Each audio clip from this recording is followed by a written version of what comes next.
Kasus kerusuhan Tanjung Priok 1984 berawal dari adanya sebuah kejadian di mana seorang babinsa yang pada saat itu masa order baru sedang menegur dan mengkomunikasikan kepada pengurus Masjid Asada untuk memindahkan dan menghapus spanduk serta brosur-brosur yang berkaitan dengan kritik pemerintah saat itu.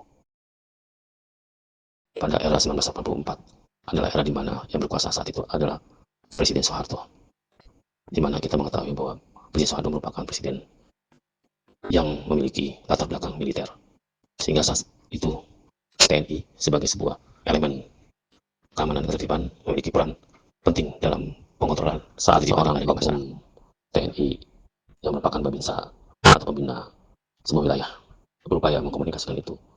Terjadilah salah tafsir dari beberapa pengurus dan terjadi perdebatan sengit yang pada akhirnya sepeda motor oknum babinsa ini dibakar oleh massa, dan babinsa ini pun sempat terjadi pemukulan dan penganiayaan, sehingga dalam waktu bersamaan pengurus Masjid Asada yang berada di Tanjung Priok pun ditangkap dan dibawa ke markas Kodim terdekat. Selang berapa lama, yaitu 2 hari kemudian, tepatnya pada hari Jumat, tanggal 15 September, yang bersamaan dengan hari pelaksanaan salat Jumat untuk masyarakat atau pemeluk agama Muslim Indonesia, maka banyaklah jemaah yang berdatangan untuk menunaikan ibadah salat Jumat. Bersamaan dengan itu pula tersiar kabar tentang adanya penangkapan 4 orang warga sipil yang dilakukan oleh pihak aparat TNI, di mana mereka ditahan di Kodim di wilayah Jakarta Utara. Akhirnya masyarakat setelah sholat Jumat makin banyak ini berjalan dan bergerak menuju markas Kodim. Mereka menuntut pembebasan dari rekan-rekan mereka yang ditahan akibat peristiwa Rabu 12 September 1984 di Masjid Asada Tanjung Priok. Ketika massa berusaha mendobrak dan mendorong serta berupaya membebaskan rekan-rekan mereka, di satu sisi aparat TNI melakukan pertahanan dan keamanan untuk survival mereka juga, sehingga terjadilah peristiwa yang menjadi sejarah kelam bagi bangsa Indonesia, yaitu ketika terjadi penembakan dari para demonstran ini yang pada akhirnya menyebabkan sekitar ratusan orang meninggal dunia dan luka-luka serta banyak yang ditangkap. Peristiwa ini menjadi rentetan peristiwa sejarah kasus pelanggaran hak asasi manusia di Indonesia pada masa zaman Orde Baru, yaitu ketika Presiden Soeharto menjabat sebagai presiden di Indonesia selama 32 tahun. Bagaimana banyaknya masyarakat Indonesia yang menjadi korban atas ketidakadilan dalam hak asasi mereka. Dan berikut adalah pendapat dari tim kelompok 2 mengenai bagaimana latar belakang dan apa penyebab serta efek dari pelanggaran kasus HAM di peristiwa berdarah Rabu 12 September 1984, 13 September 14 dan 15 September 1984 Tanjung Priok. Korban jiwa dan luka-luka menurut Komnas HAM 23 meninggal dan 55 luka-luka, total 78 korban. Laporan lain, beberapa sumber menyebut 100 orang tewas ditembak aparat, sementara kelompok masyarakat menyebut korban tewas mencapai 400 orang. Kerugian peristiwa Tanjung Priok 1984 meliputi korban jiwa dan luka-luka, jumlah bervariasi antara puluhan hingga ratusan, tergantung sumber. Trauma psikologis mendalam bagi korban dan keluarga, penangkapan sewenang-wenang, rusaknya properti, bangunan, apotek, kendaraan, hilangnya hak kerja dan sekolah, serta dampak sosial politik berupa kritik terhadap Orde Baru dan desakan untuk reformasi HAM. Meski keadilan bagi korban masih dipertanyakan hingga kini. Korban jiwa dan luka-luka. Saya Nandes, saya dari Ubara Jaya. Saya akan menjelaskan tentang kilas balik Tanjung Priok tahun 1984. Saya akan menjelaskan di sini, kita akan menjelaskan tentang jenis pelanggaran, korban dan dampak, proses hukum, dan peristiwanya Tanjung Priok di tahun 1984 di Jakarta Utara termasuk dalam kasus pelanggaran berat HAM yang diakui Komnas HAM melibatkan pembunuhan massal, penyiksaan dan penghilangan paksa oleh aparat TNI terhadap warga sipil yang memprotes kebijakan Orde Baru. Oke, baiklah, saya dengan Andri atau Andrian Saputra dari Fakultas Hukum UBA Jaya. Di sini saya coba sedikit menerangkan perihal peristiwa Tanjung Priok terjadi 41 tahun lalu, di mana terjadi pada tahun 1984. Oke. Pada saat itu kita bisa melihat benang merah yang sama hingga saat ini, bahwa negara tetap memilih membungkam, bukan mendengar, menindas, bukan melindungi, melanggar HAM, bukan menegakkan, melanggengkan impunitas, bukan memproses hukum. Sebagai bentuk penegakan terhadap pemerintah, kami mendesak. Oke, pemerintah dan lembaga berwenang untuk segera menginisiasi sebuah mekanisme pemulihan kepada korban dan keluarga korban. Pemerintah Provinsi DKI Jakarta untuk segera mengupayakan pemulihan tersebut. Dan di sisi lain tercatat pada tahun 1984 itu Tanjung Priok sebagai hilang paksa. Lalu di sini kita sangat menyayangkan pada peristiwa Tanjung Priok itu pemerintah tidak berpihak kepada rakyat Indonesia. Oke, justru malah mereka membebaskan para terdakwa dengan dalih kurangnya bukti atau beberapa berkas tidak mendukung proses hukum mereka secara berlanjut. Pada putusan pengadilan HAM ADHOC tahun 2003, mereka bebas tanpa syarat di tahun 2005 dan 2006. Kejahatan hak asasi manusia ini sangatlah disayangkan, di mana para pelaku terdiri dari anggota militer. Selain itu, mereka mengabaikan dan tidak mempunyai rasa empati terhadap beberapa korban yang meninggal ataupun yang luka berat. Lalu sebanyak 12 prajurit militer yang menjadi terdakwa, mereka mendapatkan atau tergugurkan perintah kepada negara untuk memberikan kompensasi restitusi pada pasal 35 Undang-Undang Pengadilan HAM. Alih-alih menuntaskan kasus ini secara berkeadilan dan substansi, justru malah semakin kemari pemerintah tidak menunjukkan rasa empati atau memproses ulang keadilan yang telah hilang pada tahun 84 tersebut. Oke, sekian dari saya. Kenalkan, nama saya Bimanya Mardika Majid dari Fakultas Hukum, ingin menjelaskan tentang korban-korban tragedi pelanggaran berat HAM di Tanjung Priok. Pada 13 September 2025, 41 tahun berlalu sejak peristiwa Tanjung Priok terjadi pada tanggal 12 September 1984. Di sini ada korban 4 orang warga terhadap tindakan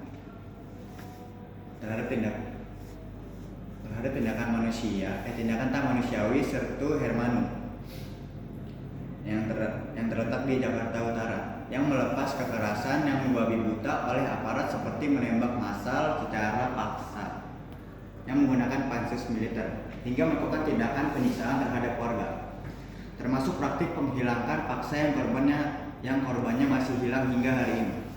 Dokumen Komnas HAM menyebut akibat peristiwa ini setidaknya menyebabkan 79 orang menjadi korban, 55 orang korban luka, dan 23 meninggal. Sebanyak 12 prajurit militer menjadi terdakwa dan diputus bersalah oleh Pengadilan HAM ADHOC pada tahun 2003. Namun pada tahun 2005 sampai dengan 2006, semua terdakwa justru lolos dari jeratan hukum atas kejahatan hak asasi manusia yang telah mereka perbuat setelah putusan tingkat pertama dianulir tertentu menggugurkan perintah kepada negara untuk memberikan kompensasi restitusi serta rehabilitas bagi korban dan keluarganya sebagaimana diatur di dalam pasal 35 Undang-Undang Pengadilan HAM. Seperti kasus lainnya.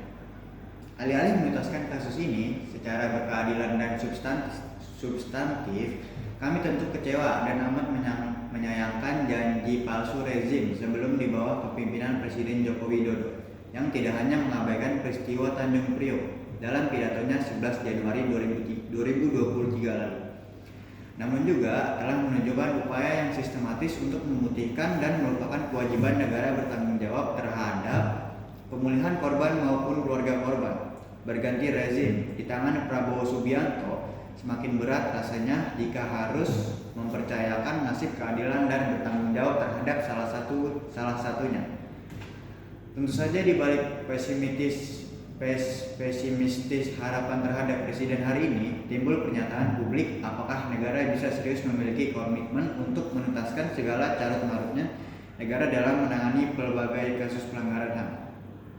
Kami menilai rezim hari ini justru berupa keras dalam menghidupkan kembali pola maupun nilai-nilai militeristik hingga kultur militer serta pemusatan corak militer pada tata kelola negara dan pemerintahan yang menunjukkan bentuk pengkhianatan pada amanat reformasi yang tertuang pada TAP MPR 6 atau MPR 2000 tentang pemisahan TNI dan Polri. Sayangnya, setelah 4 dekade berlalu, nyatanya represi tidak pernah berhenti, di mana kekerasan aparat terhadap massa aksi yang mengkritisi terhadap kebijakan pemerintah yang tidak pro rakyat kembali terjadi. Dalam seminggu yang baru berlalu saja, kita bisa menyaksikan bagaimana protes rakyat yang lahir dari kekecewaan mendalam akibat kebijakan tidak adil justru ditanggapi oleh aparat dengan penangkapan sewenang-wenang, penghilangan paksa, bahkan merenggut nyawa dengan melindaskan kendaraan untuk perang. Pola-pola respensif ala Orde Baru kembali berulang. Suara kritis dianggap ancaman, ruangan demokrasi dipersempit, dan rakyat yang menuntut haknya diperlakukan seolah-olah musuh negara. Saya Goyongjin dari Ubara Fakultas Hukum. Saya ingin memberikan kesimpulan tentang peristiwa Tanjung Priok yang terjadi pada tanggal 12 September 1984 telah menjadi catatan secara buruk pada masa pemerintahan Orde Baru. Indonesia yang sedari dulu menjunjung tinggi keberadaan hak asasi manusia, pada akhirnya hal tersebut terbaikan dengan meletusnya insiden ini. Kejadian ini nyatanya dapat dikatakan sebagai peristiwa politik dan agama yang tidak bisa dipisahkan. Politik Orde Baru membuat umat Islam dan partai Islam yang berbeda dalam pemerintahan Orde Baru termarginalkan. Hal tersebut dibuktikan dengan terjadinya kemerosotan angka pemilih kepada salah satu partai Islam di pemerintahan Orde Baru, sehingga hal tersebut jelas akan berdampak bagaimana perjuangan partai Islam di pemerintahan. Salah satunya adalah partai Islam tersebut akan kesulitan dalam memperjuangkan apa-apa saja yang hendak ingin dicapai. Hal lainnya juga terkait dengan perpecahan yang terjadi dalam tubuh intan partai, menambah akumulasi frustrasi golongan Islam tersebut. Kondisi ini semakin parah dengan penetapan Pancasila sebagai asas tunggal, kemudian berbagai larangan yang erat dengan Islam. Salah satunya pelarangan penggunaan jilbab. Kondisi ekonomi yang sangat minim dan genting masyarakat Priok juga tak bisa dipisahkan dari meletusnya peristiwa tersebut.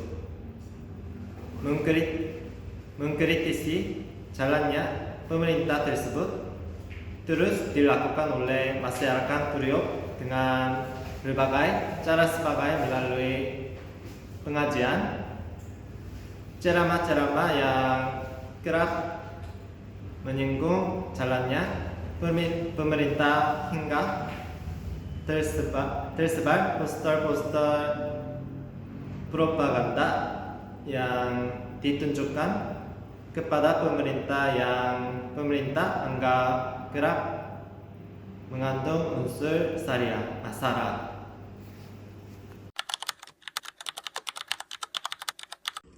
Saya Fania Ardani dari Universitas Ubarajaya. Kali ini saya akan menjelaskan tentang latar belakang terjadinya peristiwa Tanjung Priok tahun 1980. Puluhan tahun lalu, tepatnya pada tanggal 12 September 1984, tragedi Tanjung Priok membuat geger se-Indonesia. Pemicu utama peristiwa Tanjung Priok 1984 adalah ketegangan antara aparat keamanan dan masyarakat Muslim akibat kebijakan represif Orde Baru, terutama dalam penerapan asas tunggal Pancasila dan isu kebebasan beragama atau larangan berhijab. Insiden ini meledak setelah provokatif oleh seorang babinsa di Masjid As-Sadah pada tanggal 10 September 1984 yang berujung pada demonstrasi dan bentrokan berdarah pada tanggal 12 September 1984. Tidak dapat disebutkan secara pasti, namun awal mula tragedi Tanjung Priok ini memiliki banyak versi. Mayoritas menyebutkan peristiwa yang terjadi pada 40 tahun yang lalu itu melibatkan warga umat Islam dan tentara rezim Orde Baru. Awal mula tragedi bermula dari perselisihan antara warga dengan babinsa atau bintara pembina desa. Ketika itu warga dianggap menyebarkan paham anti Pancasila. Babinsa pun memaksa mencopot spanduk yang ada di dalam masjid karena perintahnya diabaikan oleh warga setempat. Namun, karena Babinsa tidak mencopot alas kaki pada saat masuk ke dalam masjid, hal itu tidak diterima oleh warga. Akibatnya, warga membakar motor petugas Babinsa tersebut. Sampai akhirnya, warga yang dianggap memprovokasi ditangkap oleh aparat. Warga yang tidak terima mendatangi markas aparat untuk meminta orang-orang yang ditangkap untuk dibebaskan. Bentrok pun terjadi karena aparat tidak menuruti apa yang diminta oleh warga. Peristiwa ini merupakan salah satu pelanggaran HAM berat di masa lalu yang dipicu oleh ketegangan di antara sosial politik dan tindakan represif oleh aparat. Ya, kasus pelanggaran hak asasi manusia peristiwa 1984 itu ada sebuah peristiwa yang mendapat catatan kasus pelanggaran hak asasi manusia terutama pada zaman Orde Baru. Di mana kita tahu selama 20 tahun berkuasa banyak kasus-kasus pelanggaran hak asasi manusia yang terjadi pada masyarakat bernama rakyat Indonesia. Semoga dalam mata kuliah ini yang diambil dari Bapak kedua kita dapat menyimpulkan bahwa begitu banyaknya kasus-kasus pelanggaran hak asasi manusia yang terjadi pada bangsa. Semoga kedepannya Indonesia menjadi bangsa yang menjunjung tinggi nilai hak asasi manusia sesuai dengan cita-cita para penduduk dari bangsa Indonesia. Demikian saya